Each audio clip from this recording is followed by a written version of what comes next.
ভগবানকে কাঠ বলবে, এই কাঠেরও অনেক মানে শক্তি আছে যে কি অনেক কিছু করতে পারে, কিন্তু অভক্ত বুঝতে পারবে না। তার সামনে ভগবান অনেক কিছু দেখাবে না, কিন্তু আবার ভগবান কিছু কখনো কখনো কিছু অলৌকিক কাজও করেন। এক সময় জগন্নাথ পুরীতে, তো জগন্নাথ রথে উঠে সুভদ্রা বড়দেব সব,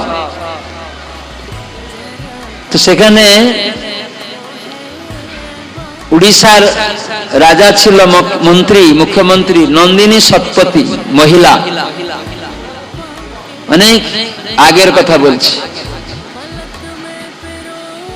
এটা রেডিও তখন ছিল, তখন টেলিভিশন ছিল না, শুধু রেডিওতে রিলে হচ্ছে, লোক সব শুনছে যে নন্দিনী সৎপতি রাজা মুখ্যমন্ত্রী, সে বলেছে রথ তাড়াতাড়ি টানতে হবে, কেন লক্ষ লক্ষ মানুষ আসে এই রথ দেখতে, ভিড় হয়ে যায়, আমাদের প্রশাসকদের সামলানো কঠিন হয়ে যায়, এই জন্য তাড়াতাড়ি রথ টানুন, লোক তাড়াতাড়ি চলে যাবে এখান থেকে।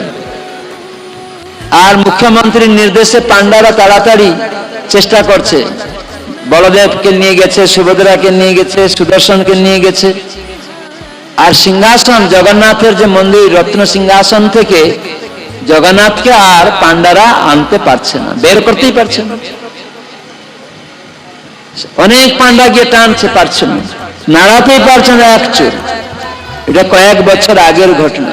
যদি উনি কাঠ হবেন, এই কলিযুগে ভগবান চতুর্ধা মূর্তি দারু ব্রহ্ম, শাস্ত্রে বলা হয়েছে দারু ব্রহ্ম রূপে তিনি এসেছেন, আর ভক্তভাব অঙ্গীকার করে গৌরাঙ্গ রূপে এসেছেন সেই জগন্নাথের কথাকে প্রকাশ করার জন্য,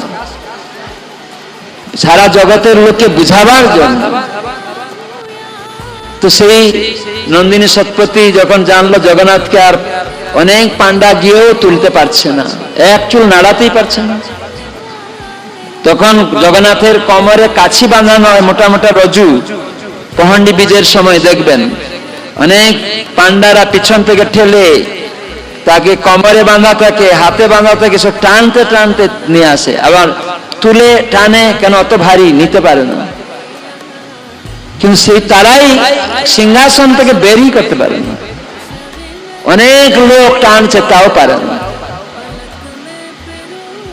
তখন নন্দিনী সৎপতি গিয়ে রাজার কাছে বলেছে যে আমার অপরাধ হয়ে গেছে, জগন্নাথ থেকে অভক্ত, সে রাজা হতে পারে, সে প্রধানমন্ত্রী, রাষ্ট্রপতি, মুখ্যমন্ত্রী, যে কেউ হতে পারে, তার আদেশে ভগবান চলে না।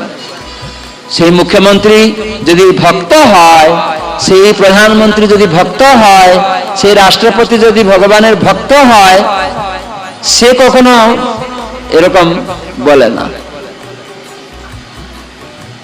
সে ভগবানের ক্লোজ হয়ে যায়, তখন সে আদেশ করতে পারে। কিন্তু যখন সে ক্লোজ নয়, ভগবানকে মমত্ব বোধে দেখে না, সে কাঠ পাথর দেখে, তার কাছে ভগবান ওর মতোই কাঠ পাথর, আমি বড় কাঠ, তুলো আমাকে, তাহলে বড় কাঠটা কিভাবে তুমি তুলবে, তুলো, তুমি আদেশ করে দিলে, আমার টাইম আছে, আমার ভক্ত রাজা পান্ডারা তারা আমার সেবক, তুমি আমার সেবক নও, তারা আমাকে যত্নভাবে নিয়ে যাবে, তোমার আদেশে নিয়ে যাবে। তাই জগন্নাথকে নাড়াতে পারেন। কিন্তু যখন রাজা আসলেন, সময় হলো, রাজা গিয়ে সঙ্গে সঙ্গে পিঠে হাত দিয়ে উড়িয়া ভাষায় বলে, মণিমা, বহু ভক্ত আপনার অপেক্ষা করছে, আপনি এখন রথে বিজে করুন, বলভদ্র সুভদ্রা তারা আগে চলে গেছে, সুদর্শন চলে গেছেন, আপনি দয়া করে। সঙ্গে সঙ্গে ওই পান্ডারে আবার নিয়ে আসতে পারবে। জয় জগন্নাথ স্বামী কি।